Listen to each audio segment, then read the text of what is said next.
I used to push myself hard every day, same workout, same routine, same expectations. And what I was ignoring was what my body was telling me. I wasn't listening to my energy levels. I wasn't wondering what my hormones were doing. And it wasn't until I started syncing with my cycle that I realized I could be more productive, more energized, and feel more in flow with my body. Welcome back to Modern Women's Wellness, where we turn confusion into clarity when it comes to women's health and hormones. I'm Dr. Miranda Naylor, a functional medicine doctor and hormone strategist. And today we're diving into a topic I know so many of you have questions about, confusion around: how to align your work life, exercise, and even what you eat with your menstrual cycle. If you're not cycling currently, if you're on birth control, we've got you covered with how you can still kind of sync with your body. We're going to be talking about what is true and not true around syncing with our cycle, and hopefully make it feel very clear and weed out all the confusion, because there are so many different confusing and variable opinions on this. So first, let's go into what we can typically expect from our cycle, kind of the basics of the phases and what is normally happening during this time as far as our energy goes and what's really going to be in sync with this cycle. Now, the cycle starts with day one, the first day of our period. This puts us into the menstrual phase. Now, this is variable from person to person, depending on how long they're bleeding, but on average, it's about 5 days. This is typically where most women will feel more tired, a little more introspective, maybe feeling like slowing down, kind of taking a reset. I love thinking of it as a reset because it literally is your uterine lining resetting every cycle. And it also energetically can be a great time to reassess what's working for me, what isn't, and taking a pause on things rather than just going.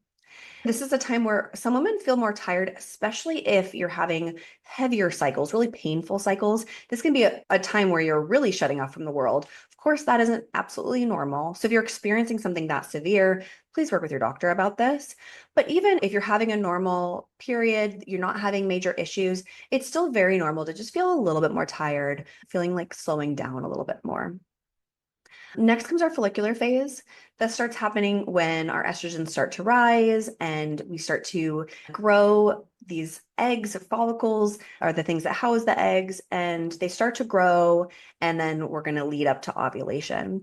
This is where our energy starts to build. Our libido might start to build as that estrogen comes up. Our testosterone can start to peak a little bit before ovulation. So we might feel more drive, more motivation to really push ourselves when it comes to work, exercise, whatever it may be. We might be feeling more social around this time. We might have better focus too, just with everyday tasks. Then comes ovulation. This is classically the spicy time. So this is about, on average, around day 14. Again, very variable from person to person, but about midway through our cycle is ovulation. And this is really in just a 24-hour period. We may feel a little more of the high estrogen signs right before it, though. So maybe higher libido, higher focus, and feeling more social, as I just mentioned. Right around ovulation, though, I want to mention that it isn't always that classic case of feeling like, oh, I'm so in the mood, I'm ready to go, I could do anything. Sometimes some women feel negative symptoms around this time as their estrogen drops, because estrogen does drop right before we ovulate. And so the day of ovulation or the day after ovulation sometimes can feel like a big kick in the butt, where all of a sudden maybe you're feeling a little bit down, maybe you're feeling really tired, sort of irritable or out of it. That's okay. Sometimes that's a sign that maybe your hormones are getting too high, dropping too quickly. Something could be a little bit off there if you're having really negative signs, but it's also okay if you're just feeling sort of tired, a little bit lower energy today. That may be normal for you. So don't worry if you're not fitting into some cookie cutter expectation of what your cycle should look like, because we are all unique.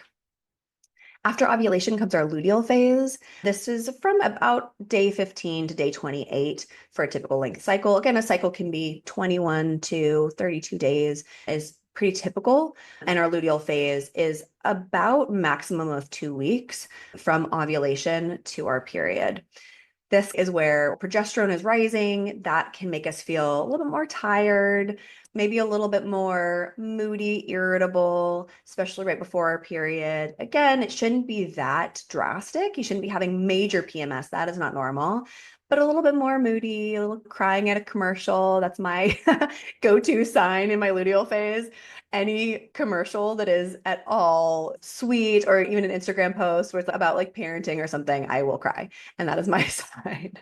So we can start to feel a little bit more introspective during this time. We can feel like we need to slow down. We could also have different cravings during this time. Again, it shouldn't be excessive, crazy cravings, but typically carbohydrates are a common craving around this time because we actually have higher energy needs during this time. So it isn't unheard of to feel like, oh my gosh, I'm really having more of those sweets cravings, feeling like maybe eating more than you normally would. Because again, your body is needing more energy. So that's actually well designed.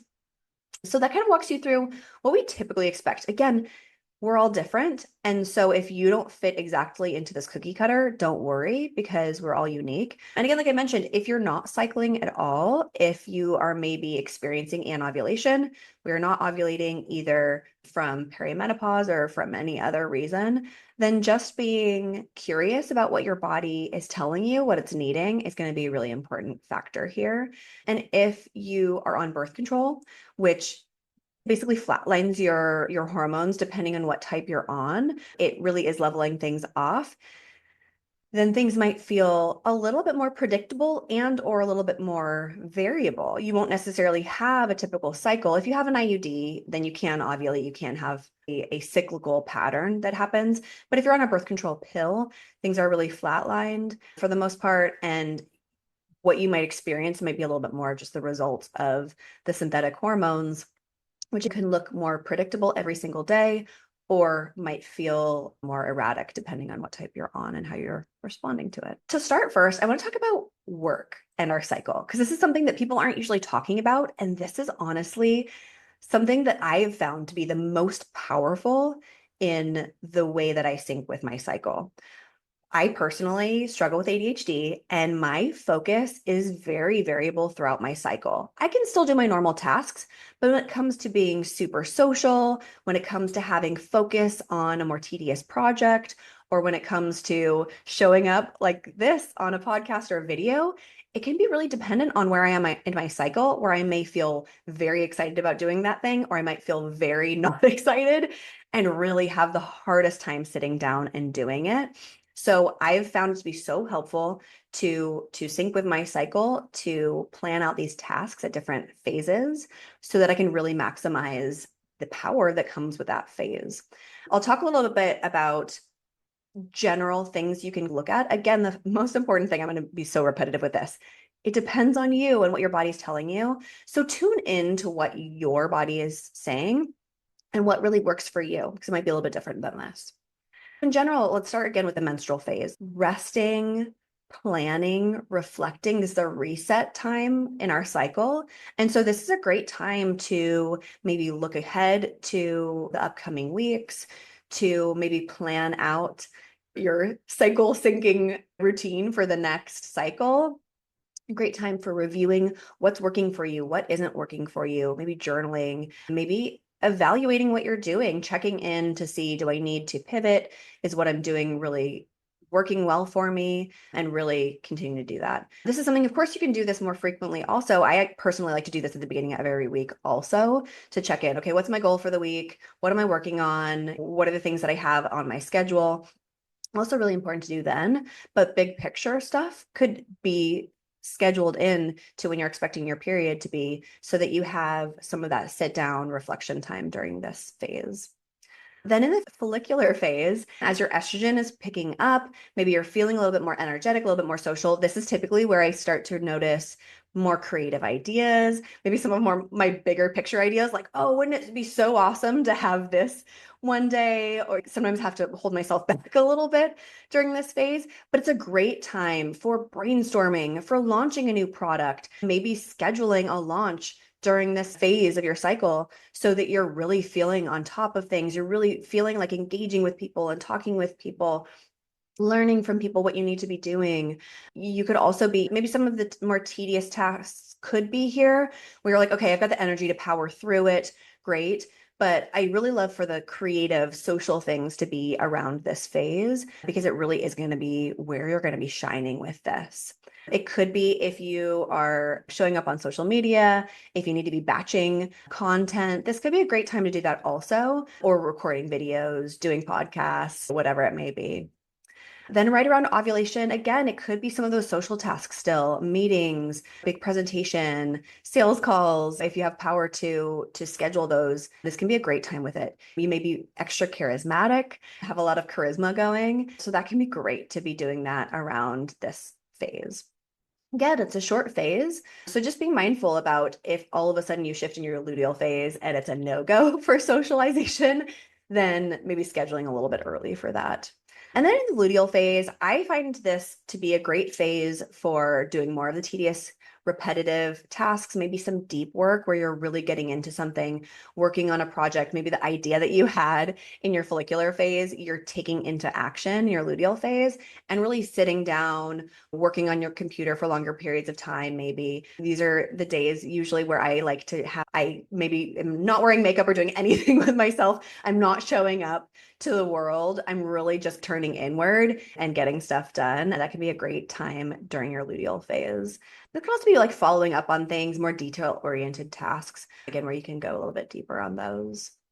Now, again, if this is different for you, then I would recommend mapping it out what it looks like to you. If you're noticing that maybe around ovulation, you are having negative symptoms, maybe your luteal phase, your focus is a lot harder and there's certain tasks that are much more of a struggle during that phase, then again, looking ahead and seeing where you can schedule those out. If you're not ovulating, or maybe your cycles are longer or more irregular, this can, of course, be a lot harder. So this is where you got to just check in with your body and see where you're at each day. I actually experienced it this past cycle where I was banking on a more creative, energetic day, and I still wasn't feeling it. I think I was fighting something, and so my energy was lower, and I was like, damn, we do this stuff to try to work with our body, and it's our body still has its own journey sometimes. Some days we're just not feeling it. Maybe we do have a cold or something else going on. Maybe we're super stressed out. And so keep in mind also that sometimes it isn't going to be as predictable as we'd hope. And so just also keeping some space for listening to your body in the moment and allowing some flexibility whenever you can to really just work with your body. If a task doesn't happen in one phase, it can happen in another phase. Okay, so be it. And we can have good days in our luteal phase too. So again, I'll use myself as an example. Today I'm showing up in my luteal phase and I feel great and super energetic and super social. So it isn't always going to be 100% within this structure. Now let's go into exercise in our cycle. This is where there are so many different varying opinions on how to work out throughout your cycle. Some are saying you have to be doing different workouts at different phases of your cycle. Some are saying, no, you can do the same workout every day of your cycle, no problem. Here's the truth. It depends. And that's not a clear answer. But really, you could do the same workout every single day. But I do recommend, again, listening to your body and making sure it's working for you. If you're doing the same workout, say you love doing Pilates and yoga, and those are your go-to workouts, and you could do that any day of your cycle and you feel great, you feel super energetic afterwards, go for it. You could absolutely do that same thing throughout your cycle. Now, another example, say you do HIIT workouts and you love to just push yourself super, super hard, like red line, work so hard, and then sometimes that exhausts you and it just feels too much, then I definitely recommend grading your workout for where you are in your cycle and your energy level. We do have different energy needs throughout our cycle, and sometimes too much exercise can put more stress on our body. So I am a little bit biased in my perspective on this because I do see the women showing up with terrible PMS and irregular cycles and poor sleep, and maybe their workouts are a piece of this. So really listen to your body when it comes to this. Now, to give you some ideas, to get your ideas flowing for what's going to be best for you, again, to walk through the cycle during the menstrual phase, this can be a great time to do maybe more gentle movements, walking, yoga, meditation, stretching. Again, because it's such an introspective reset time, it can be a great time to slow down a little bit. Giving yourself permission to rest, especially if you get really tired throughout your cycle, it's okay to just take a break from exercise for a few days. General movement is great, walking, doing tasks around the house and walking from your car and things like that. We should still be having that regular movement, but it doesn't have to be some crazy exercise that you're doing, especially if you're just not feeling it. Now, during your follicular phase, again, typically your energy is higher. This is where if you're really trying to go for a personal record, if you're trying to really get stronger, build muscle, you want to pick up the pace with more cardio, more HIIT, then that would be the time that you might do the best at that. Again, not to say that you can't do that at other phases, but you might have better motivation, better energy to sustain those types of workouts. So that's great. And same around ovulation. You might be feeling extra energetic, feeling like really going to it. You could also do more creative exercises and movements around this time. So it could be something like running or HIIT workouts. You could do a group class, a dance class, something like that maybe really gets your creative juices flowing and maybe gets you into your body a little bit more, feeling really connected. That can be great. And then during the luteal phase, maybe transitioning to a lower impact workout, especially if you're feeling more tired, run down. So things like Pilates, bar, you can absolutely still do weight training, but if you're feeling more tired, maybe doing slower weight training where you're not doing a Metcon where you're pushing through and going really fast. You're really taking your time, and you could still do heavy weights, but maybe going a little bit lighter on weights too. Again, if your body is just like, oh, this feels like a ton. Again, to give you examples from my personal life, I may be able to do the same workouts throughout my cycle, but usually I'll start to feel like, oh, today I'm just really not feeling like pushing myself super fast. Or today I'm not feeling like pushing myself really hard as far as the weight goes. And then other times I'm like, I want to go for it. I really want to like bust my ass through a workout, or maybe I really want to go heavy. And because I've practiced listening to my body, that's become easier. At first, it can feel weird and maybe you will mess up, sort of speak, where you overdo it. And the next day you're like, oh my God, I'm feeling dead. I'm exhausted. That's a sign that maybe it was a little bit too much for you. And just taking note. This can be a great time when if you're tracking your cycle, to know what you're doing and then be able to figure out what's working for me, what isn't, and be able to play with that for you. And the last thing that I want to say is trying not to push through fatigue too much. It can be hard because, yeah, exercise is supposed to feel tiring and your muscles should feel exhausted at the end of weight training, for example. But if you're feeling exhausted after the workout, later on in the day, the next day, that's typically a sign that it's been too much. And so I do recommend scaling back a little bit. Because again, I'm coming from the lens of seeing women who push themselves too hard. And I think as a society, we err more on that side of go, go, go, high stress, push yourself through, no pain, no gain sort of mentality. And so I'm always recommending and reminding women to slow down a little bit and listen to what their body is telling them, because maybe it is the right fit. Maybe you should push it more, but then sometimes it's okay, maybe we need to slow down. And that doesn't mean that you're weak or that you're being lazy or any of these other things that the negative self-talk might say in your head. It's really listening to your body. It's honoring your body and loving yourself. And there is no shame in that. That is actually incredible.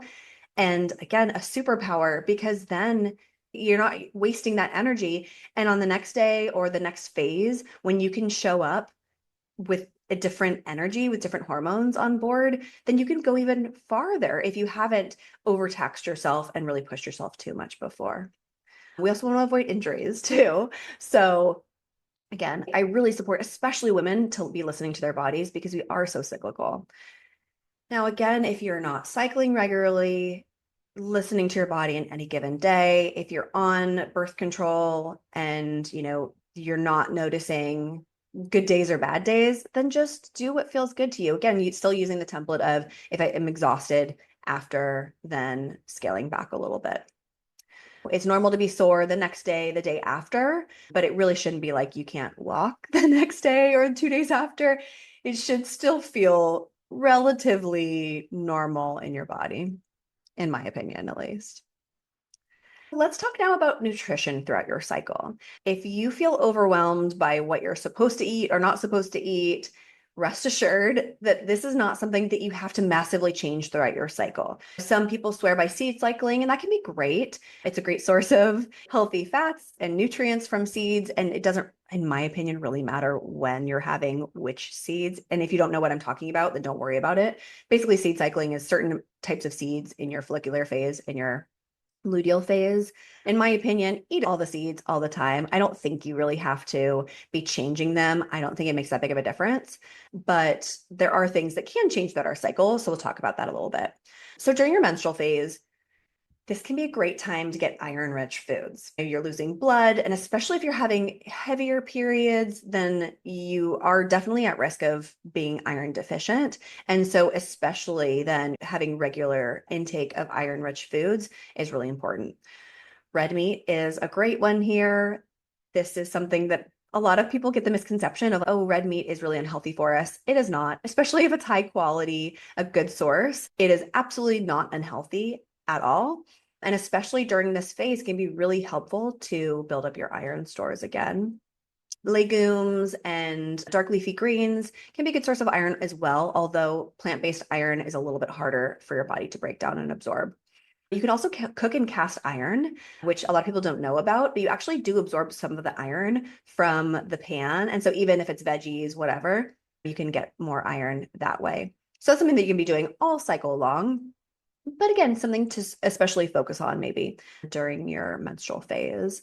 It can also be great to get more minerals during this time, hydrating soups, stews, maybe some more comforting type foods. This can be a great time during the menstrual phase. Then during the follicular phase, again, this can be pretty much a typical diet, whatever you like eating, ideally focusing on whole foods, fresh foods, salads, lean meats, fermented foods can be great during this phase. Definitely getting lots of fiber in. And this is something I'm recommending all cycle long. But as our estrogen goes up, it can be great to have cruciferous vegetables. So broccoli, cauliflower, kale, all of those good things support our liver in detoxifying excess estrogens. So especially great during this phase to be getting those cruciferous vegetables in, as well as just fiber in general. Lots of plants, lots of legumes, things like that, fruit as well, to get that good fiber and support normal detoxification. During the ovulation phase, anti-inflammatory foods can be great during this time. Berries, omega-3 fatty acids like wild caught fish, again, supporting detoxification with that good fiber. This is where you might need a little bit more carbohydrates as well. Ovulation is a pretty big event in our ovaries. It's very energy dependent. And then during our luteal phase, we again have a higher calorie need, about 200 extra calories. And oftentimes it is more carbohydrates that are being craved during this time, again, because we need energy to have ovulation happen and then to produce progesterone. The corpus luteum in our ovaries is pumping out this progesterone, and we really need to do things to support it. So complex carbohydrates can be great during this time. It can be like starchy vegetables, carrots, yams, maybe some more grains, rice, things like that can be great during this time. Magnesium-rich foods are also excellent during this time. So that could be pumpkin seeds. Chocolate is a great source of magnesium as well, which is, again, a common craving, especially before the period. I know I crave chocolate, but I mean, I crave dark chocolate all the time, basically, but especially during this time, and that can actually be really supportive. You can also supplement with magnesium during this time. I personally love magnesium and calcium more regularly during this time, because it can also help with just like balancing your mood during this time, supporting your energy, supporting good quality sleep. So that's great too. And always good amounts of protein. That goes throughout our cycle. I recommend having a good amount of protein every single day, usually about at least 0.6 grams of protein per pound of body weight per day. If you're trying to put on muscle, that's higher. It can go up as high as 1 gram per pound of body weight, but it depends again on how much you're working out and what your goals are. So again, the big takeaways for your diet is maintain a good healthy diet that has balance in it throughout your cycle, but listening to your body and maybe upping your calorie intake, your carbohydrate intake a little bit more during your luteal phase to support the energetic needs. And this can actually really be beneficial in balancing out your cycle, especially if you are having symptoms. So putting this all together, the main takeaway that I want you to get out of this is when you live in sync with your cycle, it's really all about listening to your body and honoring what your body needs so that you can do more, be more productive, get better outcomes with your exercise, have more creativity and more flow. And you're honestly going to feel more in line than ever because you're not working against something that isn't meant to happen during that time. Meaning, again, doing those tasks that just don't feel like you have the focus for, really expecting yourself to show up in the same way every single day. It's not realistic if you're cycling.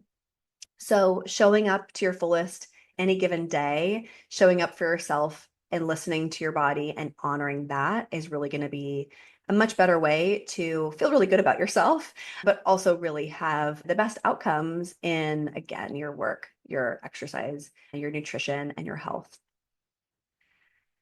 If you're new to syncing, I hope this isn't too overwhelming where you're feeling like you have to have this all figured out. If you haven't started anywhere, start tracking your cycles. There are some great apps out there that are science-backed, like Natural Cycles. I'll link that in the show notes. And really starting to check in with what your body is doing. This can be helpful even if your cycles are irregular. Even if you're not menstruating right now, it can still be helpful to track your symptoms and see what patterns are there. Are you getting headaches at a certain time of your cycle? Are you getting spotting? Are you feeling exhausted? It can make a lot of sense when you're tracking and see based on your cycle, is it happening at a predictable time or is it erratic? It can help you make sense of it and get to the bottom of it. I hope you found this helpful. If you have questions, please leave me a comment, DM me on Instagram. I would love to hear from you. My goal is really to educate women so they feel really empowered in their body because, again, we've got this superpower. It is not a weakness. It's not that our period is something that we have to dread and worry about. It's something that we really can work in line with and feel so much better for it. And if you're really struggling to figure out your cycle, you're having symptoms that you really just haven't been able to get to the bottom of, please reach out. That's what I do. I love helping women to check their hormones, inform them about what is going on with their body, and really looking deeper to help them feel empowered and really understand their body, as well as get rid of some of those unwanted symptoms. If you're having terrible PMS, heavy, painful periods, those are things that we can absolutely address and correct so you can get back to feeling more energetic, more like yourself again.